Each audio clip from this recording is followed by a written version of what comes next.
namazın zinəti. Görə Əhl-i Beytin dilində bu suala cavab. Vəsail-i Şiə Hürrül Amilinin 6-cı cild. Bəli, ruhuna salavat. Allahümme salli ala Muhammed və ali Muhammed. Səhifə 30-da hədisin nömrəsi 7363-cü hədis. Hədisdə namazın rükusu haqqında danışılır. Namazın rükusu. Bu namaz qılırsınız, rükuya geçirsiniz. Və hədisdə ümumən fiqh kitablarımızda məsələn, Qənaimul Əyyam fi Məsailil Halal vəl Haram, halal və haram məsələləri haqqında yazılan Qənaimul Əyyam kitabı Mirzə Umminin qədim alimlərimizdəndir. O ağanın kitabında, Qənaimul Əyyam kitabında həmən bu mövzuda rükû babında, namazın rükû fəslində deyir ki, həmən bu hədis mötəbərdir. Yəni sənədi də, mətni də hədisin o böyük fəqihimizin ictihadına əsasən mu'tabarun. İndi hədisi deyəcəm. Həmən bu rükudan qalxanda adətən biz təkbir dedik. Məsələn, rükuya getdin, zikri dedin, qalxanda nə deyirsən? Allahu Ekber. Sonra gedirsən səcdə. Bu rükû haqqında fəqihlərimizin ixtilafı var. Bəzi fəqihlərimiz deyir ki, rükûdan qalxanda təkbir yoxdur. Fəqət Səmi'allahu limən həmidə bu zikri deyil. Nə əl qaldırmaq müstəhəbdir, nə də ki, Allahu Ekber'i tələffüz eləmək. Amma bəzi fəqihlərimiz deyir, xeyr, təkbir və yəni işarə, əl qaldırmaq və kəlməni demək müstəhəbdir. Dəlil nədir? Dəlil həmən bu mötəbər hədisdir. Deməli, hədisin bu məhəllə şahidini oxuyuram.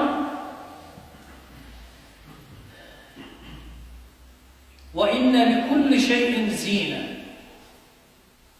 Hər bir şeyin zinəti vardır.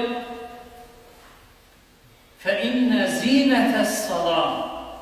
Namazın zinəti isə, diqqət edin, رَفْعُ الْأَيْدِ عِنْدَ كُلِّ تَكْبِيرَةٍ. Namazın zinəti hər rükû zamanı, diqqət edin, رَفْعُ الْأَيْدِ عِنْدَ كُلِّ تَكْبِيرَةٍ. Hər təkbir zamanı əlin eyləmək, qaldırmaq. Rəfə yəni qaldırmaq. İndə kulli təkbirəti. Hər bir təkbirdə əl qaldırmaq namazın neydi? Zinəti. Dedim, qeyd elədim, hədisdə mötəbərdir. Bu bir.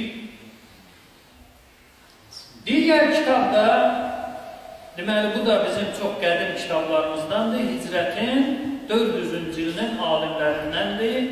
İmam Əbul-Fəth Əş-Şeyx Muhammed ibn Ali Ət-Tarabulsi Hicrətin 449-cu ilində vəfat edir. Kənzül Fəvaid adında kitabdır. Birinci cilddə, deməli, səhifə 299-dur. Diqqət edin. Hədis gözəl məqamlara toxuna gəlir, mövzumuza ayrı olan sizə. Deməli, əl-xuşu'u zinətüs-salat. Namazın gözəlliyi nədir? Xuşu. Deməli, Vəsail-i Şiədə gözəlliklərdən biri hansı idi? Təkbir zamanı əlin qaldırılması.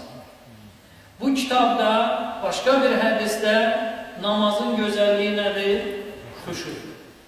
İndi bir haşiyə kimi xuşu qorxudur. Xovla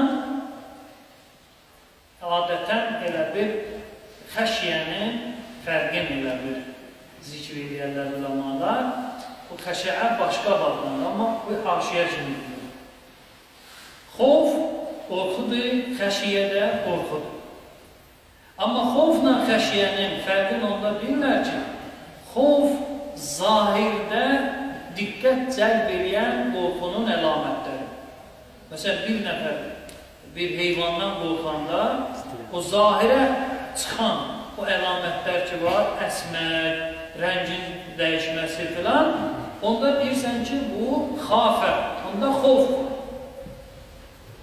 Amma o qorxu daxildə olsa, daxili, deyək ki, əzaların qorxusuna deyərlər xəşyə.